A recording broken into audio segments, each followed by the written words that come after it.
Hi, I'm Marco Menigan for Mayer Brothers Drums. We're going to take a quick look at finding your drum sound. Now, what does finding your drum sound mean?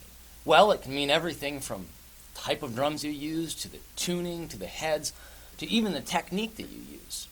But let's break it apart into a few separate ideas. Number one is technique. You should be able to play on any drum kit and get your sound. So let's take a look at how to do that. The first thing we're going to talk about is just dropping the stick. You want to get the stick to do the work for you. Now, if we had more time, I'd go into a detailed explanation of this, but just watch what I'm doing. I'm literally just letting my wrist fall, whether it's into the snare drum for a nice clean rim shot or kind of a lateral motion into the toms. I want to play through the drums so you get a nice, big, fat sound.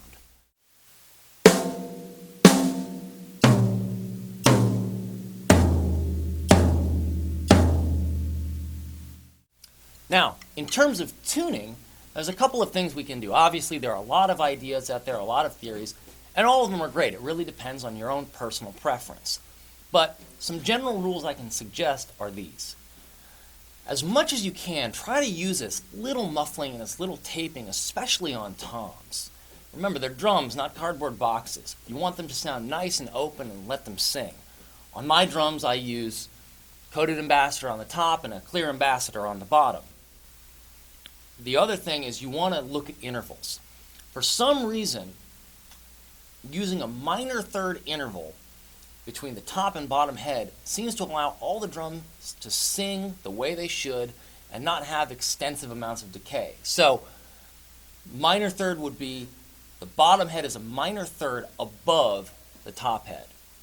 And the last tuning trick we can do is, especially when you're using a small kit like this with only 4 pieces, you want to have a nice wide interval between the toms. If you use a perfect fourth, that seems to work well in all situations.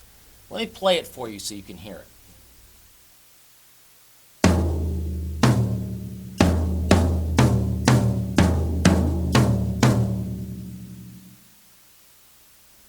Now, if you're a drummer that doesn't know piano or doesn't know your intervals, it's probably time to learn. Remember, a perfect fourth is just Here Comes the Bride. Da, da. And a minor third is that song that everyone sang to you when you were a kid. Da, da, da, da, da.